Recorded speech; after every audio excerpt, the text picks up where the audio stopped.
As promised, we're picking up here with short-term memory. What we just described in the sensory memory video is an example of forgetting, right? Because with forgetting, that's occurring when you're presented with this information, but by the time you try to report it, you can't. And so that would suggest you have forgotten, right? We might then ask what causes the forgetting. And in talking about Sperling's research with the whole report versus partial report technique, our answer is called the decay principle, right? Meaning that the memory trace fades away over time. It just gradually fades and decays and then it's gone. The alternative would be a different kind of forgetting that's based more on the issue of capacity that we've overfilled, right? It's like if you have a bucket that holds a certain amount of water, it holds 5 gallons of water, let's say, then I can't put any more water in there without causing some of the other water to fall out, right? To splash out. This is called the displacement principle. And so for sensory memory, we don't see that being relevant here. We said have very large capacity, so we're really dealing with the decay principle here. So we can ask the same question about short-term memory. And I went through this in the working memory video that we think of memory as could be possibly limited by time here. But the issue is what happens if I keep it active, right? And this is maintenance rehearsal. So I think I gave you some letters in that previous video. Was it KLDX? Let's see if I can remember that. That was yesterday that I recorded that video. So you can keep those 4 letters active over and over and over and over again, right? And you're going to keep it active and it's not going to fade because you're continuing to um, energize it, right? Maybe is a way to think about this, right? Think about a light bulb. And if you are continuously passing electricity to it, it stays on because you are energizing it. But as soon as you take away the electricity, the light bulb fades, right? It's not an instantaneous cutoff typically, especially with a classic kind of incandescent light bulb, but rather it will just pretty quickly just fade to black. And so that's decay, right? And but the idea is that maybe what I could do is before it fades completely to darkness, what if I turn the electricity back on? So we have a little intermittent pulsing here so that the light bulb never ever goes totally dark, but it varies a little bit between totally bright and dim and bright and dim and bright and dim. It's not going to be good for your light bulbs, but maybe this can happen with our short-term memory, right? Is that I rehearse something and then I don't for a second, but then before it fades away, maybe the decay is a little bit slower than for the light bulb. The light bulb maybe decays within a fraction of a second, but maybe short-term memory can hang on just a little bit longer. Here, I'm just trying to keep my lights on here. Um, and so maybe I've got a few seconds of doing something else before I can get back to re-energizing that memory trace, and I can still keep this information active. But then the next question then becomes, okay, well, how long do I have, right? With the light bulb example, we don't have very much time. But with short-term memory, I could potentially have a little longer, right, before that memory trace totally fades away. How can we test it? Well, this is where, and I think I even previewed this in the video on working memory, the Peterson and Peterson study, right? And this is exactly what they wanted people to do. They gave them something to remember, in this case, 3 letters, SBJ, and then they're going to give them something else to do. Because what's critical here is that we don't want people to keep the maintenance rehearsal going. I'm going to give them these 3 letters SBJ, but I don't want them to rehearse SBJ, SBJ, SBJ. So rather, I have to give them something else as a distraction to prevent maintenance rehearsal from happening. So in this case, we do counting backwards by threes. So after I tell you the 3 letters are SBJ, now I give you a number like 394, and I'm going to ask you to count backwards by threes. And so you're supposed to say 391, 388, 385, 382, and on until I tell you to stop, and then tell me the numbers. And so as you start counting, I hit a stopwatch, and maybe I wait 3 seconds. And if I wait 3 seconds and then ask you to report your letters, well, we have the data point right here from the actual Peterson and Peterson experiment in the paper. We see that recall probability drops to about 50%. It's not great, Um, but they didn't get a lot of time to rehearse it. So maybe it makes sense that the recall would drop a little bit here. Um, and then if I wait 6 seconds, so you just count a little bit more, right? Count a couple extra, more digits there. Recall drops a little closer to zero point 0.4 recall probability, right? If I wait 9 seconds, it drops to a little above zero point 0.2 there. When it gets to 12, we're getting pretty close to zero, right? It's got a little more room to drop, and it does, but it kind of levels off beyond 12 seconds, right? So somewhere beyond 12 seconds, we're going to say the memory trace has now faded away. So back to the light bulb example, imagine a light bulb that takes 12 seconds to fade into darkness. So that would mean then that if as long as I energize it and then turn the electricity off and then let's say I waited 10 seconds instead of 12, and then re-energized it, I could keep pulsing the light bulb at 10-second intervals, and it would never technically be off, right? And that's kind of what we're thinking of here is that I can think of something like these three letters that I need to remember, but I can also stop and allocate my cognitive resources and my memory resources to some other task for at least about 10 or 12 seconds before I need to return to my three letters to be able to remember those, right? Obviously, even at 10 seconds, we're still got a low likelihood of recalling. So it's a lot better, of course, thinking in terms of just making sure I don't really forget, that I don't wait that long. Three seconds is going to be probably a whole lot better. But still, we would expect beyond 12 seconds that there's essentially zero chance of you ever recalling any of those letters, right? So this would illustrate a decay kind of an effect, right? That by the time 12 seconds has elapsed, your memory trace is gone. But I had already mentioned that there's another way to think of forgetting here called displacement, right? So if we think of short-term memory as a system limited by its capacity, like a bucket that can only hold 5 gallons of water, then as soon as I try to put any more water in, some of the other water is going to splash out of it. Or maybe think of it as like a bucket of golf balls, right? So if you go to the driving range and you get a bucket of balls, it's full of balls, right? And at some point it's too full, right? And if I try to put one more in there, then I push in really hard and one of the other ones is going to pop out, all right? So that's called buffer overflow, right? And so we don't want overflow happening here. So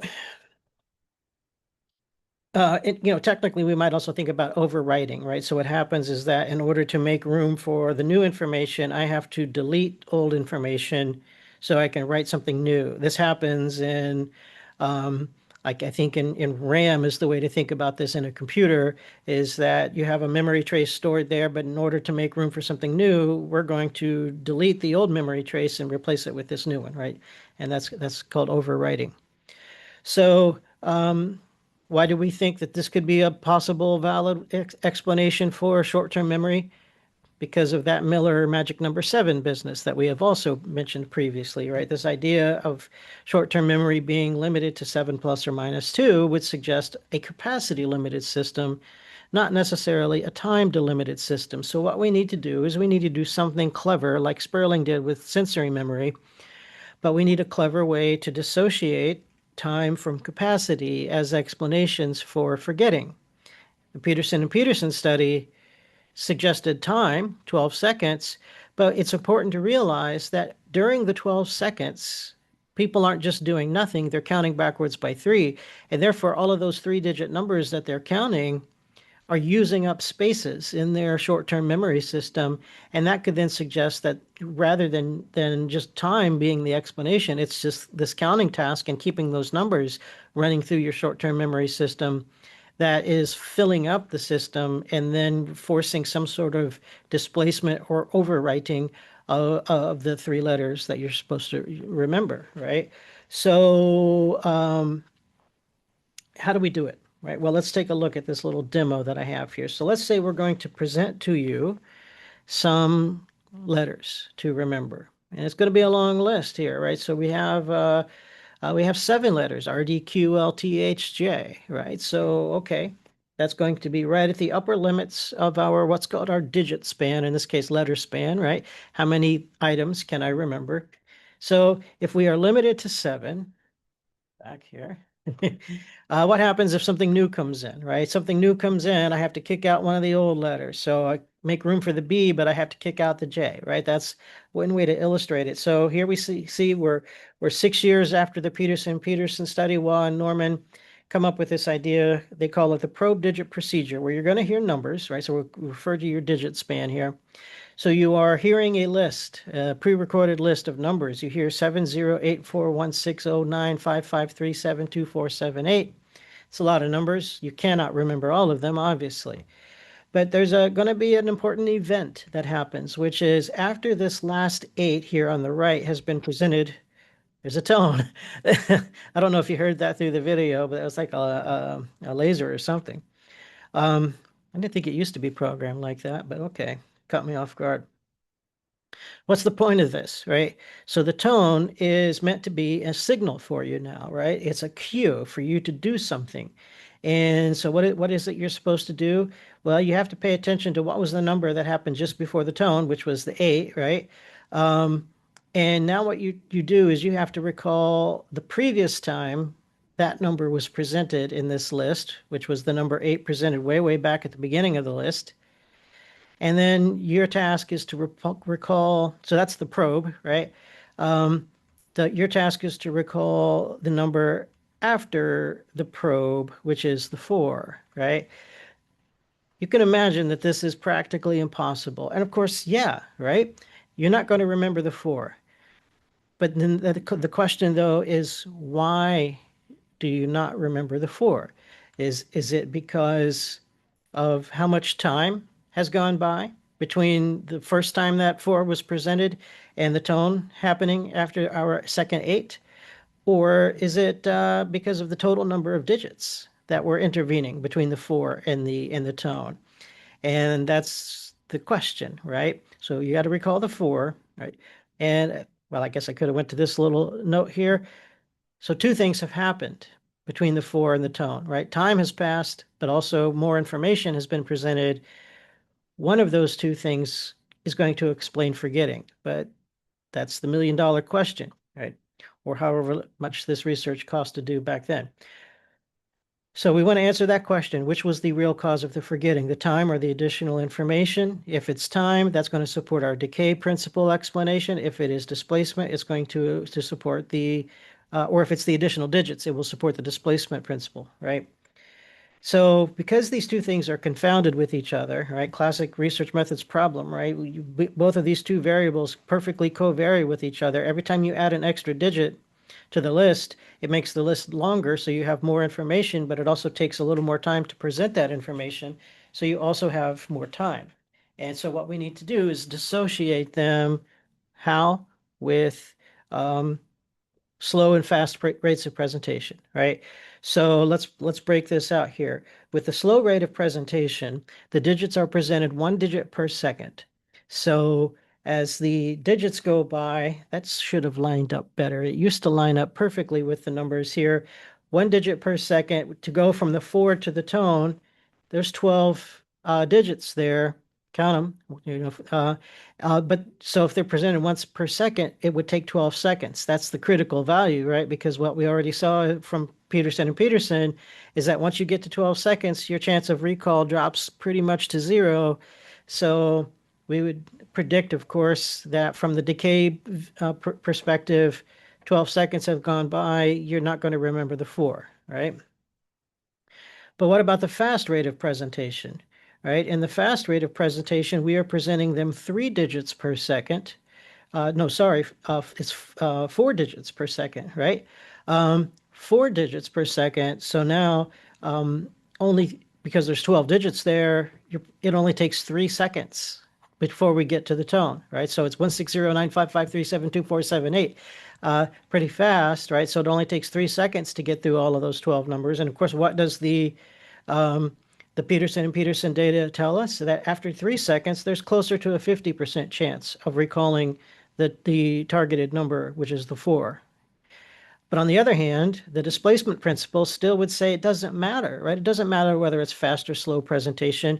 You've got 12 digits between the probe and the tone, and that means you're going to forget. Doesn't matter whether it's presented quickly or slowly. As you get to this longer list, you have all this new information coming in. You're filling up your short-term memory bucket, and you're going to forget that four, right? So this is a really nice way to dissociate these variables that were previously confounded. It's just to manipulate time through the rate of presentation, but you can keep the number of digits constant there. Of course, you can also do this with shorter lists as well. So instead of waiting 12 digits, you can do it after 3 digits or 4 digits, makes the task a lot easier. But of course, that's exactly what we want to see, is that when the probe occurs just before the tone, your chance of recalling that number are high.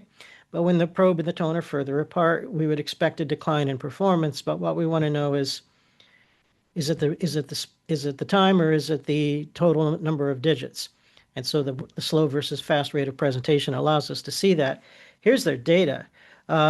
So what we see here is that on the x-axis is the total number of interfering items. On the y-axis is our recall probability. We get a curve that's looking a lot like the curve we saw from Peterson and Peterson, except the x-axis isn't time here, right? The x-axis is actually the number of interfering items between the probe and the tone. The two different sets of dots there, the open dots versus the filled dots, they're pretty much all on top of each other. There's a little spacing, especially for the further we go on the x-axis, the longer lists. The fast rate of presentation was starting to have a little bit of a boost in recall there, but it's a very minimal effect. So statistically, we would look at this and say that the real action is occurring as a function of the x-axis, right? This function really drops off hard as a function of the increase in the items, and we see this inflection point in the curve right around 5, right? So that's within our classical boundary of 7 plus or minus 2. Certainly, it kind of levels off there between 5 and about 8, and then beyond that, it drops off again. So we get very low recall probability once we have exceeded that. So certainly, we're seeing here that as long as we keep the list short, under 5, the rate of presentation clearly doesn't matter. And that would suggest then that it's really about the capacity here. Once we hit that critical point, once we get up in that vicinity of 7 plus or minus 2 and beyond, that's when rate of presentation maybe just matters a little bit, but it's largely about the total length of the list here is really accounting for that drop off. Okay, so that's one way to think about forgetting here, and especially in short-term memory. But another option here is to look at the concept of interference.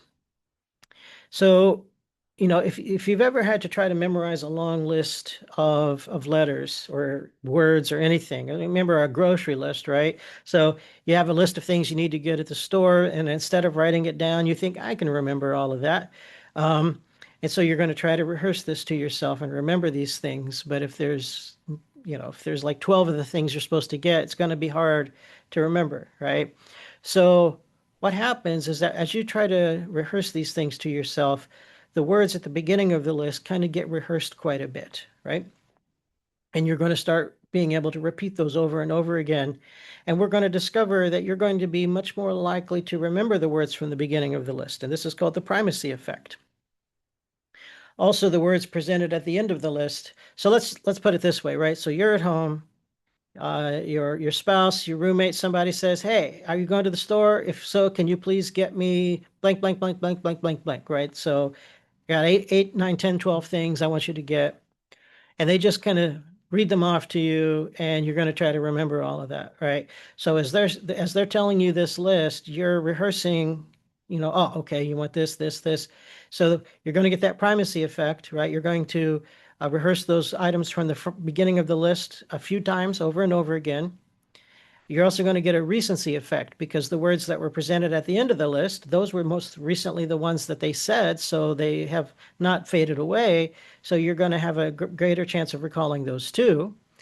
And all of the stuff in the middle of the list is the stuff that gets lost, right? So this would suggest here that The primacy effect is causing proactive interference. Your tendency to continue to rehearse those items from the beginning of the list are interfering with your ability to hold on to the memory traces for the middle of the list. And likewise, the recency effect is that you are now rehearsing the items from the end of the list, and so their effect is working backwards retroactively to also interfere with the memory traces for the mid-list items, right? And we see that in the graph here. That's for a list of 25 words, not 12, like I was saying, but same basic idea. So in this case, we could call this an interference theory of forgetting, right? That it's just memory traces are just fighting with each other and interfering with each other, and the ones that are most likely to win are at the beginning and the end of the list.